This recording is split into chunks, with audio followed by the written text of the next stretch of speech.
네. 시작하겠습니다. 지금까지 이제 우리가 했던 거는 오메가의 모든 부분 집합들에 대해서 확률을 무모순으로 정의하는 거였고, 그게 이제 되게 쉬운 건 줄 알았는데 이제 그렇지가 않아가지고 우리가 르벡 매저라는 도구를 이제 사용을 했었죠. 이 르벡 매저라는 방식을 이용해서 이제 길이를 재면 좀 까다로운 집합들에 대해 확률을 정의를 할 수가 있었는데, 확률 이꼴 이제 길이죠. 지금은 이제 오메가가 이렇게 되어 있으니까 아무튼 길이를 정의를 할 수가 있었는데, 뭐 예를 들어서 여기 오메가에 있는 모든 유리수들을 이제 모아놓은 집합, 그것의 길이가 얼마이냐, 뭐 이제 요렇게 이제 좀 까다로운 질문에 대해서도 잘 답변을 할 수가 있었습니다. 모순 없이. 근데 이 르벡 매저라는 거를 사용을 해도 오메가의 이제 부분 집합 중에 길이를 이제 잴 수 없는 집합이 존재한다라는 게 이제 알려져 있죠. 뭐 이제 이러한 집합이 있었다고 합니다. 그렇죠? 그래가지고 이제 결국에는 르벡 매저를 사용해 갖고 이 오메가의 모든 부분 집합에 대해서 확률을 정의하는 일은 포기했습니다. 그래서 이제 비탈리 집합의 경우 이제 확률을 길이를 이제 정의하지 않기로 했는데, 문제는 이제 그 비탈리 집합만 길이를 정의하지 않으면 끝나는 이제 그런 문제가 아니었죠. 예를 들어 가지고 비탈리 집합의 길이가 없다면은 그 이 구간에서 비탈리 집합을 뺀 그 나머지 집합의 길이도 정의할 수 없겠죠. 뭐 그런 식으로 이제 길이를 정의할 수 없을 것 같은 집합들이 자꾸 이제 늘어납니다. 그래서 우리가 이제 그 다음에 생각을 해본 거는 길이를 이제 정의할 수 없는 집합들, 그러니까 르벡 매저로 길이를 정의할 수 없는 집합들과 르벡 매저로 길이를 정의할 수 있는 집합들, 즉 확률을 정의할 수 있는 집합들을 따로 이제 분류를 해서 모임을 만들자. 이러한 이제 개념을 생각하게 되었죠. 그래서 오메가의 이제 부분 집합 중 르벡 매저로 이제 의 부분 집합,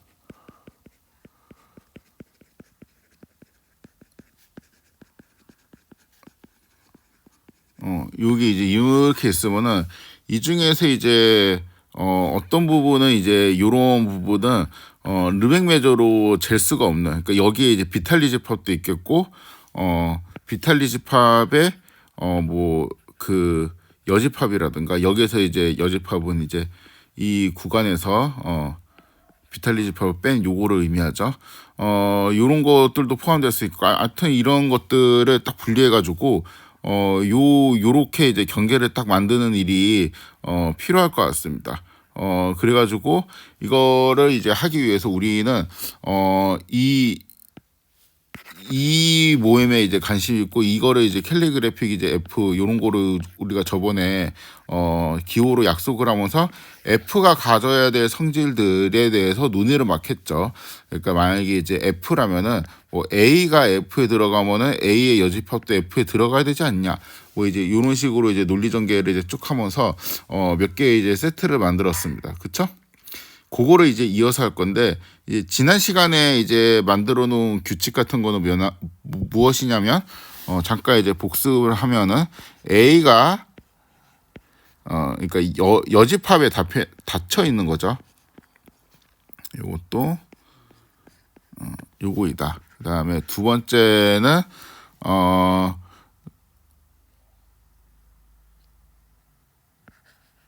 전체 집합은 잴 수 있다. 세 번째는 디스조인트한 유니온에 대해서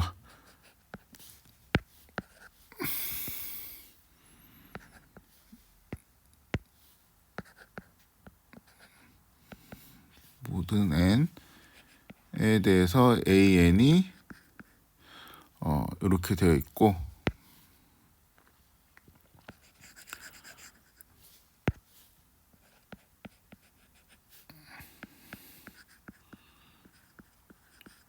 이렇게 되어 있고, 그다음에 얘네들이 이제 디스조인트 하다는 의미가 되겠죠. 그래서 an 교집합, am은 공집합, for all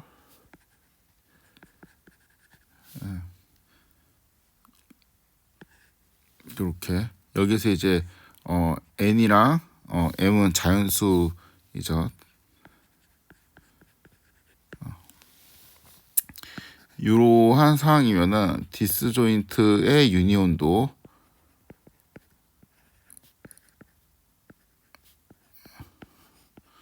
여기에 들어간다. 뭐 이제 이런 것이었죠. 그렇죠? 이러한 것들에서 이제 추가적으로 좀 더 이제 논의를 해보는, 그러니까 조건 하나가 지금 비어 있거든요. 그 조건 하나에 대해서 좀 설명을 해보고자 합니다. 먼저 이제 요거 트리비얼 시그마 필드라고 제가 이제 제목을 붙였는데 요거를 한번 생각을 해볼게요. 오메가가 이제 0, 1이고 캘리그래픽 F가 이제 이렇게 정의가 된다. 이 묶음은 확률을 재기에 합리적인가? 일단 공집합이 여집합은 포함이 되어 있고 뭐 서로소는 이제 공집합이랑 전체집합이 서로소이긴 한데 그쵸? 왜냐면 이제 공집합, 교집합, 오메가는 이제 요거니까 서로소이긴 한데요. 뭐 이제 그 서로소의 집합의 합집합도 전체집합인데 잘 포함이 되어 있고 딱히 이렇게 돼서 이제 모순이 일어날 것 같지는 않거든요. 왜냐하면은 이건 이렇게 쓰는 거죠. 그러니까 P의 공집합은 0이야. P의 얘는 1이야. 예를 들어서 오메가의 이제 부분집합 중에서 이제 이런 거 말고 오메가 부분집합 중에서 0, 2분의 1, 이러한 구간도 이제 오메가의 सब셋이잖아요. 근데 이제 이러한 거에 대해서 0, 2분의 1, 이러한 거의 확률이 얼마냐, 길이가 얼마냐, 그렇죠? 이런 거를 이제 물었을 때 그냥 뭐 이거는 우리가 관심 없다, 안 될 거야, 이런 거는 우리가 생각하지 않기로 했어라고 해버리는 거니까 사실 그냥 이거 두 개만 이렇다라고 말하면은 여기에 이제 특히 이제 틀린 점은 없죠. 뭐 어떤 연산을 해서 이제 모순이 일어나지도 않죠. 그래서 이거는 합리적입니다. 그런데 이게 문제를 이제 안 틀리는 방법.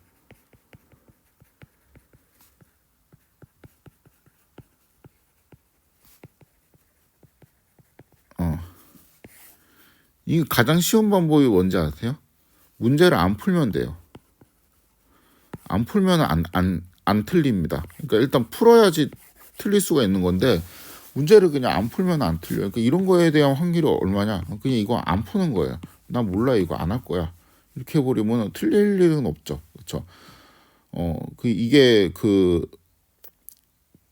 합리적이긴 한데 쓸모가 없어요. 그러니까 이런 거만 이제 확률을 정의하겠다라는 거는 그냥 내가 이제 확률에 대한 아무 문제도 안 풀겠다라는 거에 대한 선언이기 때문에 이거는 이제 쓸모가 없죠. 그래가지고 요거는 이제 모순이 일어나지는 않는데 쓸모가 없기 때문에 저는 요거는 조금 너무 이제 방어적인 시그마 필드이다라고 이제 생각을 하고 있습니다. 이 얘기를 이제 왜 하냐면은 저번 시간에는 모순이 일어나지 않는 게 이제 최선인 것처럼 그렇게 이제 생각을 했잖아요. 꼭 이제 모순이 일어나지 않는 게 최선은 아니고 그러니까 모순을 일으키지 않는 가장 쉬운 방법은 그냥 안 해버리면 되는 거니까 아무것도 이야기를 안 하면 되죠. 그럼 모순되는 게 없잖아요. 그런 방식으로 이제 해결하는 것보다 최대한 많은 이제 문제를 해결하면서 거기에서 이제 모순이 없도록 해야 되겠죠. 그러한 의미를 담은 예제였습니다.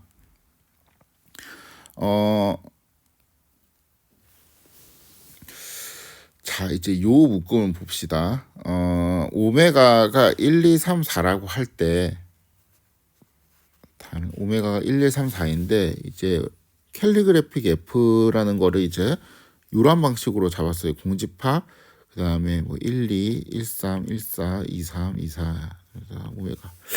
요렇게 잡았습니다. 자, 이 중에서 이제 우리가 지금까지 했던 거, 시그마 필드라고 이제 우리가 믿고 있는 그 세 가지 전체 집합이 포함되느냐? 포함되죠. 그렇죠? 그 다음에 여집합이 포함되냐? 자, 1, 2가 들어갔는데 3, 4가 들어갔냐? 들어갔죠. 1, 3이 들어가는데 2, 4가 들어갔냐? 들어갔죠. 1, 4가 들어갔는데 2, 3이 들어갔죠. 그렇죠? 공집합이 들어갔는데 전체 집합도 들어갔죠. 여집합에 닫혀 있죠. 그렇죠?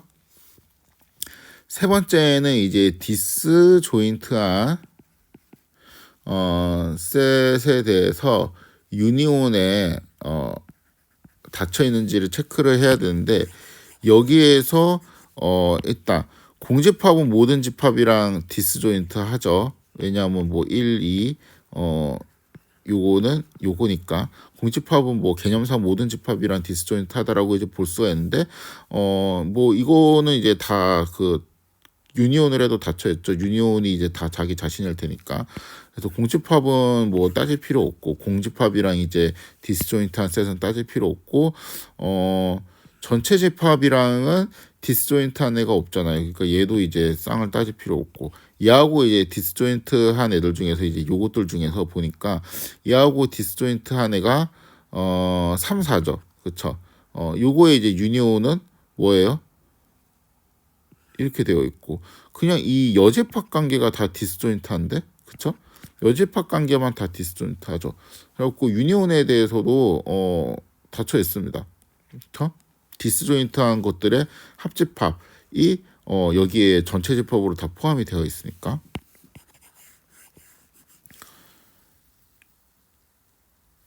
결론은 뭐예요? 합리적이어야 돼요. 합리적이어야 되는데 이제 그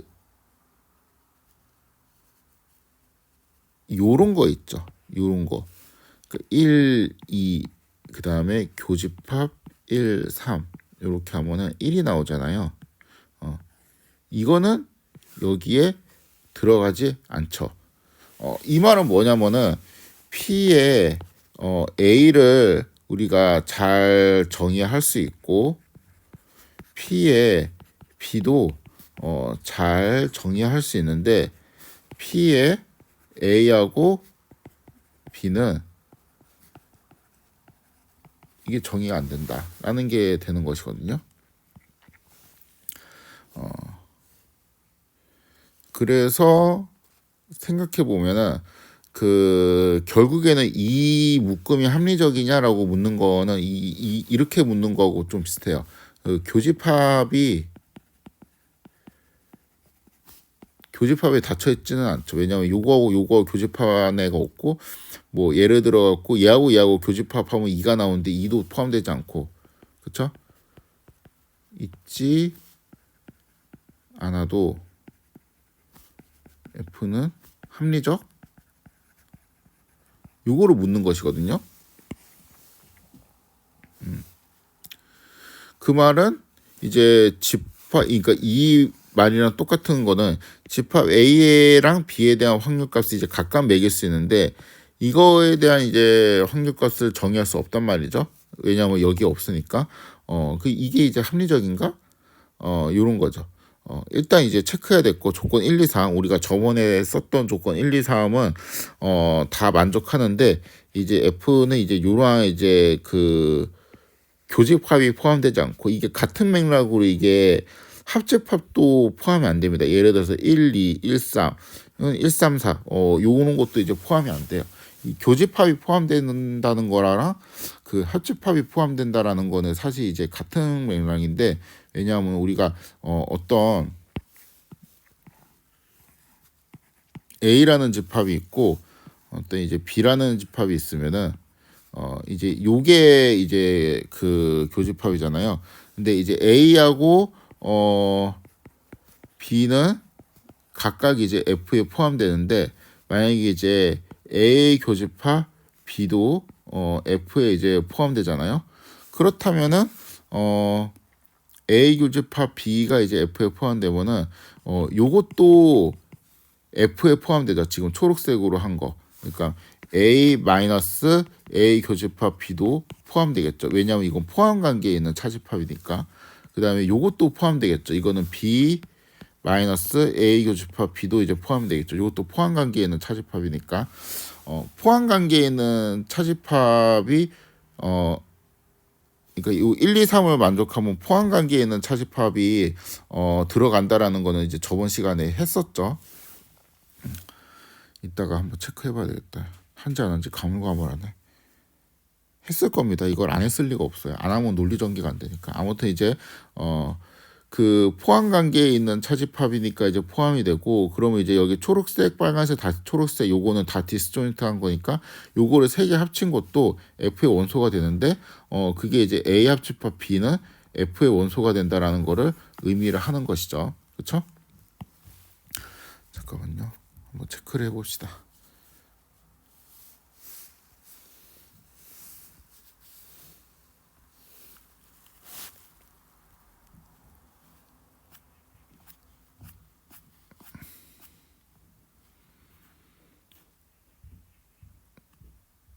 그쵸. 여기에서 이 조건 4를 제가 이제 넣었었는데, 조건 4를 이제 탈락시키는 그런 거를 이제 했었죠.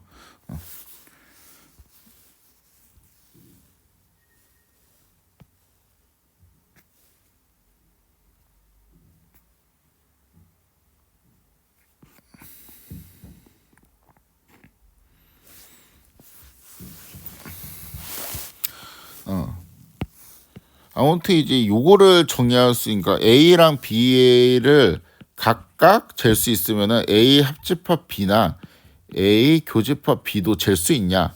요런 거를 이제 묻고 있는 건데, 이거를 재야 된다라는 근거는 사실 확률의 공리에는 없어요. 그래서 확률의 공리상 뭐 이거를 내가 이런 집합이나 뭐 이렇게 합집합 연산을 해서 얻어진 이러한 집합을 꼭 계산해야 된다라는 거는 확률의 공리 없죠. 확률의 공리는 그냥 뭐 1, 전체 집합은 잴 수 있다. 그다음에 1 확률은 양수다. 전체 집합은 잴 수 있다. 서로소에 대한 그 디스조인트 유니온에 대한 이제 확률, 그런 것만 이제 좀 정의를 했지, 이거에 대해서 뭐 말한 건 없잖아요. 그래서 그 이렇게 말해도 상관없어요. 이거를 잴 수 있는데 얘하고 얘는 나는 몰라. 잴 수 뭐 없어. 이거는 내 이거하고 이거를 잰다고 얘하고 얘를 잴 수 있는 건 아니야. 그러니까 이렇게 정리하면은 안 틀립니다. 그쵸? 확률의 공리에 이제 그 모순되는 것도 없고, 그래서 안 틀려요. 근데 이제 1번 예제하고 비슷합니다. 문제를 안 푸는 거예요. 그러니까 이 사건 A를 정의할 수 있고 사건 B를 정의할 수 있고, 근데 사건 A하고 B를 뭐 이런 거를 이제 우리가 확률을 생각하지 않는다는 거는, 뭐 그 확률 이제 처음 배울 때 뭐 고배 법칙 뭐 이런 거 배우잖아요. 그런 거를 아예 그냥 생각하지 않는다는 것이거든. 그래서 이 공리의 모순을 불러일으키는 거 아닌데, 이건 그냥 문제를 안 푸는 거기 때문에 그 확률을 쓸모 없게 만드는 셈이 되죠. 그래서 그 일단 통계학과 입장에서 아주 좀 그 강경하게 하면은 되게 이제 엄밀하게 하면 확률의 공리상 이거에 대한 확률을 못 정의할 수 있다고 해서 얘를 이제 잴 수 있어야 되는 건 아니거든요. 혹은 이제 얘를 잴 수 있어야 되는 것도 아니야. 그런데 이제 이게 이제 주된 입장이고, 우리는 이제 별로 이제 필요가 없다, 뭐 이런 주된 입장인데, 또 소수 입장이 그 아니 근데 이런 거랑 이런 거를 안 재면은 사실 확률을 문제를 이제 안 풀겠단 말이랑 똑같은 건데 좀 이상하지 않습니까라고 이제 생각할 수 있겠죠. 여기까지가 이제 통계학과의 입장이고, 수학과는 뭐냐면은 이게 좀 달라요. 왜냐하면 이게 그 원래 오메가에서 확률이라는 거는 사실 길이의 개념을 일반화한 것이라고 볼 수가 있거든요. 저 길이를 재면은 사실 확률을 모순 없이 정의하는 게 그냥 된단 말이에요. 왜냐하면은 우리가 이제 그 되게 까다로운 이제 요러한 집합에서 임의의 이제 되게 까다로운 부분 집합에 확률을 잴 수 없는 이유가, 이 임의의 부분 집합에 대해서 길이를 좀 잴 수 없는 경우가 생기기 때문에 그런 것이거든. 그래서 확률은 이제 길이의 개념을 좀 더 연결이 되어 있어요. 일반화라는 용어는 지금 좀 생각해 보니까 좀 맞지 않는 것 같고, 길이의 개념과 좀 관련이 있어요. 그래서 사실 확률을 무모순으로 정의해야 된다라는 거는 길이를 무모순으로 정의하거나 뭐 크기를 무모순으로 정의하거나 넓이를 무모순으로 정의하거나, 아무튼 이제 뭐든지 이제 무모순으로 이제 이 요런 것들을 이제 정의하는 건데, 이 젠다라는 개념 있죠. 젠다라는 개념을 좀 일반화해서 어떤 젠다라는 행위가 무무순으로 잘 정의되는 이제 집합들 이런 거를 이제 의미하는 것이거든요. 이게 말이 너무 어려우면은 일단은 이거는 이제 뒤에서 제가 좀 설명을 할 건데 일단 말이 너무 어려우면은 단순히 길이라고만 생각을 합시다. 그러니까 확률이라는 거는 사실 이제 길이랑 연관이 되었고 길이를 잘 정의할 수 있는 집합들을 우리가 잘 만들어 놓으면 사실 확률은 이제 저절로 되는 것이다. 되게 부수적인 것이다. 이게 이제 수학가의 입장입니다. 근데 이게 길이라는 개념으로 이제 생각을 하면은 여기에 길이를 잴 수가 있어요. 이거의 길이는 정의 가능해요. 그다음에 이쪽의 길이도 정의 가능해요. 그런 이 부분이 이렇게 겹치죠. 이게 정의 불가능할 수가 있나?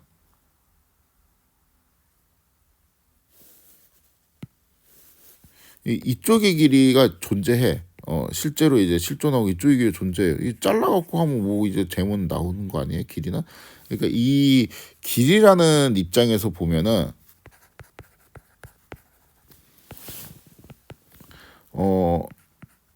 A의 집합 길이를 이제 잴 수 있고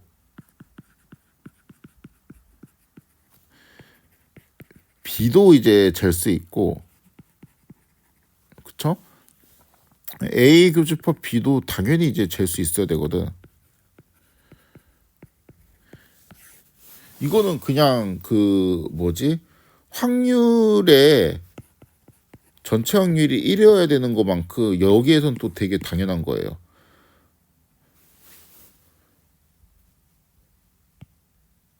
오히려 그 길이라는 관점에 보면은 전체 길이를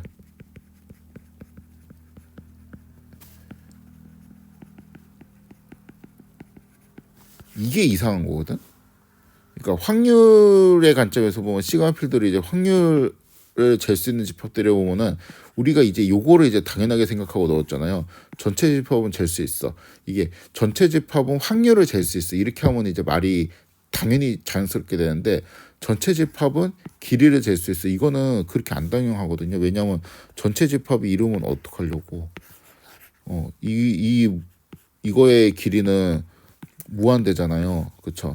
이거의 길이는 이제 무한대일 텐데 이러면은 이제 무한대를 이제 우리가 잰 건가? 이거 조금 애매한데 이런 생각이 이제 들 수 있잖아요. 그래서 오히려 이제 전체 집합을 잴 수 있다라는 게 조금 이상하고 얘네 입장에서는 그냥 교집합을 잴 수 있는 게 당연한 거예요. 그래서 우리가 지금까지는 이 시그마 필드 있죠. 이 시그마 필드를 뭔가 이제 잴 수 있는 집합들의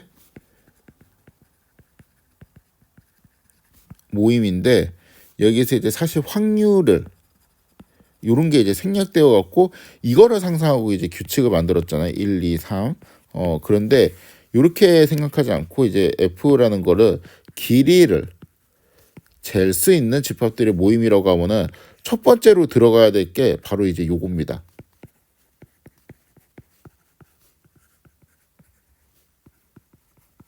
요거부터 놓고 시작해요. 요거부터. A하고 B를 잴 수 있으면 길이를 잴 수 있으면 교집합도 잴 수 있다. 요 규칙부터 놓고 시작을 합니다. 그래서 우리가 조금 논의를 좀 이렇게 시작하면 되게 어려워요. 그래서 좀 논의를 이제 간단하게 하면은 이제 요렇게 우리를 그냥 확률이라고 처음부터 구체적으로 생각하고 이렇게 규칙들을 이해해 왔는데 아무튼 이게 또 확률이라고 생각하니까 이제 요거를 넣는 거에 약간 이제 그 거부감이 있죠. 얘를 우리도 안 넣어도 확률의 공리에 모순되지 않을 것 같으니까.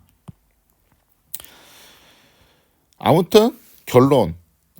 이건 뭐 책에 나온 건 아니고 그냥 제가 이제 해석을 한 겁니다. 결론은 일단 A 교집합 B도 잴 수 있다고 하자. 우리가 이제 약속을 합시다. 통계학과 입장에서는 수학과 입장에서는 설득할 필요가 없죠. 이건 당연히 잴 수 있어야 되는 거예요. 수학과 입장에서는 길이는 이제 요런 거를 잴 수 있다라고 이제 정의를 하면서 이제 시작을 해야 되니까 수학과 입장 설득할 수 설득할 필요가 없고, 통계학과는 그냥 이렇게 하면 돼요. 이거를 이제 확률의 공리에 어긋나는 건 아닌데, 이거를 이제 잴 수 있어야지 우리가 그 확률을 좀 문제를 이제 풀면서 이제 해결을 하는 그러한 이제 접근 자세 아니냐. 뭐 이거를 이제 잴 수 없다라고 강짜를 부리는 거는 그냥 뭐 무모순, 그쵸? 모순 없는 거 그렇게 좋아하면 그냥 여기서만 살아라. 이거는 아무것도 안 하겠다는 거거든. 이거는 이제 이견의 여지가 없잖아요. 모순이 없다라는 거. 이 시그마 필드만 고려하면서 살아. 그러면 아무 문제도 안 풀고 아무것도 틀리지 않겠네. 근데 이렇게 할 수는 없으니까 우리가 좀 이제 이런 것도 최대한 이제 잴 수 있으면서 넣어가면서 좀 문제를 해결해야 되지 않겠냐 라는 입장에서 또 설득을 할 수 있겠죠. 이게 제가 그냥 혼자 상상하면서 완전 내피셜인 것 같은데, 지금 확률의 공리에서 얻어지는 요 1, 2, 3 있죠. 1은 전체 집합을 잴 수 있어야 된다. 2는 그 여집합을 그러니까 여집합에 닫혀 있어야 된다. 그러니까 A를 잴 수 있으면은 A 여집합도 잴 수 있다. 세 번째는 이제 디스조인트한 유니온에 대해 가지고 닫혀 있다.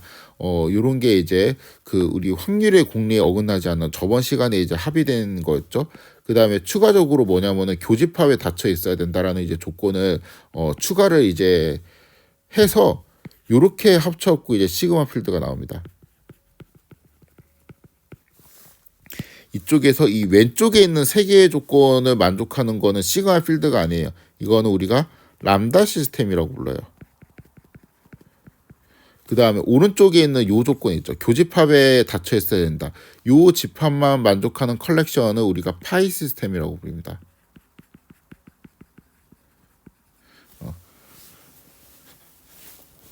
그래서 결국에는 제 생각에는 이 람다 시스템은 좀 더 이제 확률의 공리 여기에 이제 가깝고, 파이 시스템은 이제 젠다라는 거를 길이로 해석했을 때 요게 가깝고, 이 두 개의 뭔가 이제 흐름이 이제 만나가지고 이제 시그마 필드라는 게 이제 탄생했는데, 이 시그마 필드 위에서는 이제 길이나 확률 아니면 이제 다른 것들 뭐든지 이제 젠다라는 거, 길이를 잰다, 확률을 잰다, 아니면은 뭐 부피를 잰다도 똑같겠죠.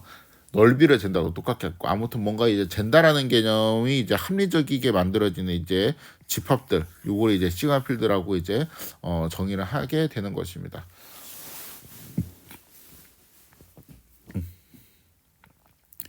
그래서 시그마 필드 하면은 요렇게 생각하면 좋아요. 우리가 이제 확률의 공리에서 얻을 수 있는 람다 시스템, 여기에 파이 시스템, 그러니까 교집합이 포함되어야 된다는 파이 시스템, 요 두 개를 뭔가 이제 합친 느낌이다. 이렇게 이제 생각을 하면은 좋습니다. 자, 그럼 좀 조건을 정리해서 우리가 시그마 필드 조건을 좀 정리를 해봅시다. 일단 교집합을 잴 수 있다라고 추가를 할게요. 첫 번째 문장부터 이제 보면은 두 집합 A, B에 대해서 확률을 무모순으로 정의 가능하다면 교집합의 A 교집합 B에 대해서 확률을 이제 무모순으로 정의할 수 있다라고 가정하자. 그러면은 이 조건 1, 2, 3 여기는 이제 람다 시스템의 조건. 그렇죠? 조건 4 같은 경우는 이제 파이 시스템의 조건. 조건 1, 2, 3은 우리가 원래 했던 거, 조건 4는 이제 교집합이 포함된다. 이렇게 이제 조건을 추가를 하게 되면은 이게 시그마 필드가 된다는 거죠. 그러니까 시그마 필드는 조건 1, 2, 3, 4를 만족하는 거를 시그마 필드라고 하자. 이렇게 최종적으로 데피니션을 할 수 있습니다. 그런데 조건 1, 2, 3, 4를 이용하면은 조건 이제 3이랑 4를 이용하잖아요. 조건 3이랑 4를 이용하면은 조건 5를 만들 수 있습니다. 조건 3은 이제 얘가 이제 디스조인트하다라는 조건에 있는데 디스조인트의 합집합을 잴 수 있다라는 거고, 얘는 꼭 디스조인트하지 않아도 합집합을 이제 잴 수가 있다라는 건데, 요거는 이제 아까 이제 했던 거죠. 그러니까 얘 이제 임의의 A, 그 다음에 이제 B가 이제 이렇게 있는데 이거는 디스조인트 하지 않아 갖고 합집합을 이제 정의가 하기 어려운데 만약에 이 부분을 이제 잴 수 있으면은 이 부분을 잴 수 있으면은 이거를 A를 요렇게 이제 잘라 가지고 요렇게 그 다음에 요렇게 나누고 뭐 요렇게 하든가 아니면은 A 요렇게 한 묶어 그 다음에 또 요렇게 한 묶어 이렇게 해도 되죠. 요렇게 해서 A 합집합 B도 결국에는 이제 잴 수가 있는 게 되잖아요. 그래가지고 결국에는 이거를 이제 3개일 때도 4개일 때도 그다음에 5개일 때도 계속 이제 똑같은 논리를 전개를 하면 되니까 이거의 이제 유니온도 잴 수 있는 집합이 되는 것이죠. 그렇죠? 그래서 조건 3, 4를 이제 잘 뜯어 보니까 조건 5가 이제 성립한다라는 거를 알겠어요. 그렇죠? 근데 조건 5는 조건 3을 그냥 임플라이 하죠. 그러니까 얘는 그냥 합집합도 포함되는데 디스조인트하는 이제 뭐 이런 까다로운 조건 굳이 줄 필요 없죠. 그냥 합집합은 다 포함되니까. 디스조인트한 합집합의 경우에만 포함된다. 이런 조건이 이제 사실 이제 의미가 없어지는 거죠. 그래서 이거는 삭제가 됩니다. 그렇죠? 조건 3이 삭제되면 이제 이렇게 되는 것인데 이 상태에서 다시 이제 조건 5하고 조건 2를 쓰면은 조건 4가 만족이 됩니다. 왜냐하면은 조건 5가 만족이 되면은 그냥 임의의 A 합집합 B가 여기에 이제 들어간다라는 거잖아요. 그렇죠?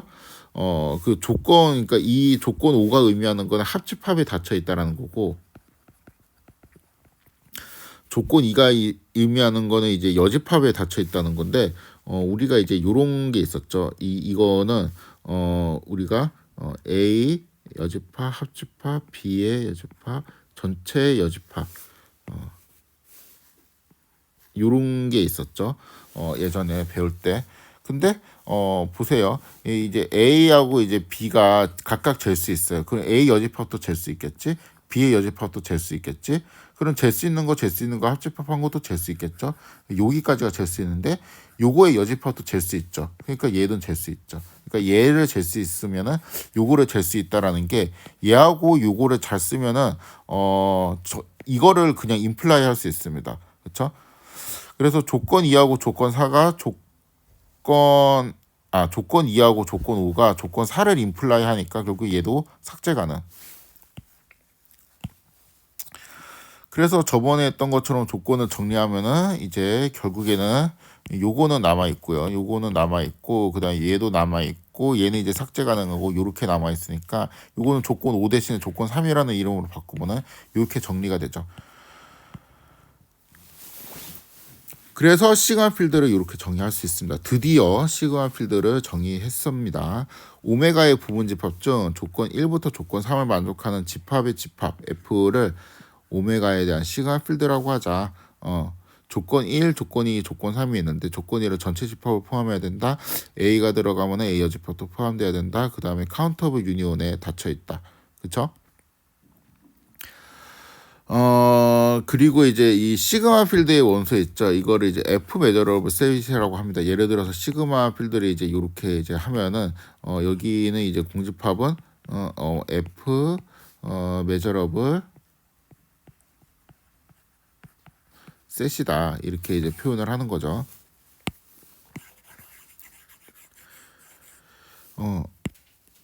그리고 이제 요거는 이제 수식으로 좀 정확하게 쓴 거고 우리가 이제 그 기억을 할 때는 머릿속에 문장으로 기억하는 게 좀 편리한데 시그마 필드는 이제 그냥 전체 집합을 포함하고 여집합에 닫혀 있고 가산 합집합 가산 합집합은 이제 카운터블 유니온 카운터블이라는 거는 카운터블 그러니까 파이나이일 수도 있고 카운터블 매니일 수도 있고 그렇죠.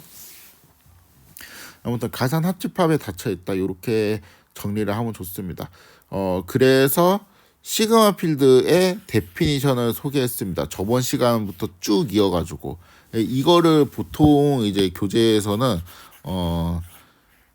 아래를 조건 1, 2, 3을 만족하는 집합들의 집합을 시그마 필드라고 하자 이렇게 하고 시작하거든요.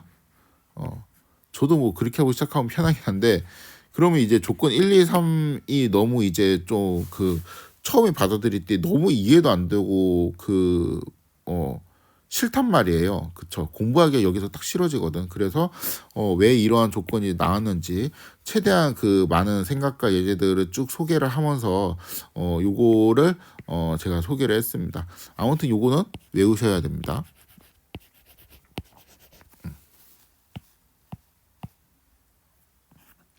뭐 안 외우고 있어도 그 시험 볼 때는 상관없을 수도 있죠. 왜냐면 보면서 하면 되니까. 근데 이거는 당연히 이제 외우고 있어야지. 그 다음에 설명을 제가 이제 그냥 뭐 요거는 요거니까 시간 필드죠 하고 이제 딱 넘어가면은 그 설명을 따라올 수 있기 때문에 요거는 이제 외우고 있는 게 좋습니다. 그냥 구구단 같은 거예요. 구구단 안 외우면은 매번 계산할 때 계산기 치면은 되잖아요. 뭐 그렇게 해서 살면 되지. 근데 외우면 편하잖아. 빨리빨리 생각도 되고. 그쵸? 자, 몇 가지 이제 코멘트를 정리를 하면은 시그마 필드라는 거는 유일하게 이제 정의되지 않는다. 그러니까 동일한 오메가에 대해서 정의할 수 있는 시그마 필드가 유일하지 않다. 그러니까 예를 들어서 오메가가 뭐 HT 이렇게 되어 있다고 칩시다. F를 이렇게 정의해도 시그마 필드인데, 그렇죠? F를 또 오메가 HT 오메가 이렇게 정의해도 시그마 필드이죠. 그래서 이제 유일하게 정의되진 않죠. 이 오메가에 대한 시그마 필드가 이렇게도 정의할 수 있고 이렇게도 정의할 수 있으니까 유일하게 정의되진 않죠. 그리고 시그마 필드는 오메가 없이 단독으로 정의되지 않는다. 이게 되게 그 중요한 거예요. 그러니까 이게 얘는 시그마 필드다라고 하는 거는 이게 뭐라는 거 무슨 소리야 이렇게 이제 되는 거거든. 왜냐하면은 우리가 오메가가 HT 이렇게 되어 있을 때 얘가 이제 시그마 필드이지. 만약에 오메가가 HT 뭐 또 다른 원소 뭐 별표가 있다고 칩시다. 여기에 대한 얘가 이제 시그마 필드라고 주장할 수 없죠. 그러니까 시그마 필드라는 거는 항상 이 정의 자체가 그래요. 오메가의 부분 집합 중에 뭔가 이제 잴 수 있는 집합들의 모임 이런 식으로 우리가 생각을 해서 만든 개념이잖아요. 그래서 오메가 없이 단독으로 정의를 할 수는 없어요. 그러니까 그 뭐 예를 들어서 남자친구 이런 거랑 비슷해. 나는 남자친구야. 이러면 정의가 이상하거든. 나는 남자친구야가 무슨 말이야. 그러니까 나는 누구의 남자친구야 이러면 말이 되죠. 그렇죠? 나는 남자친구야라는 건 무슨 말이야 이게. 그렇죠? 그러니까 남자친구라는 거는 얘하고 이제 커플로 정의가 돼야 되는 거예요. 그러니까 얘 시그마 필드도 오메가에 대한 시그마 필드 이렇게 커플로 정의가 돼야 돼요. 그러니까 이게 그냥 얘는 시그마 필드야라는 거는 얘는 나는 남자친구야 이런 것처럼 그냥 되게 이상한 말이에요. 아니면 뭔가 이제 그 생략이 되어 있다든가. 그래서 단지 이제 시그마 필드라고 언급하기보다 오메가에 대한 시그마 필드이다 이렇게 언급해야지 정확한 표현입니다. 그래서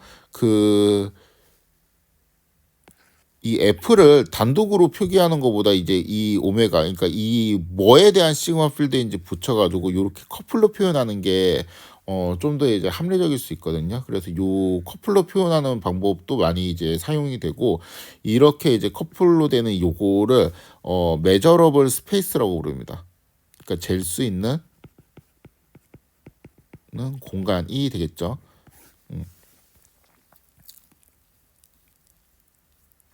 그래서 우리가 뭐 예를 들어 가지고 요거는 잴 수 있는 공간이라 하자라는 거는 오메가는 전체 집합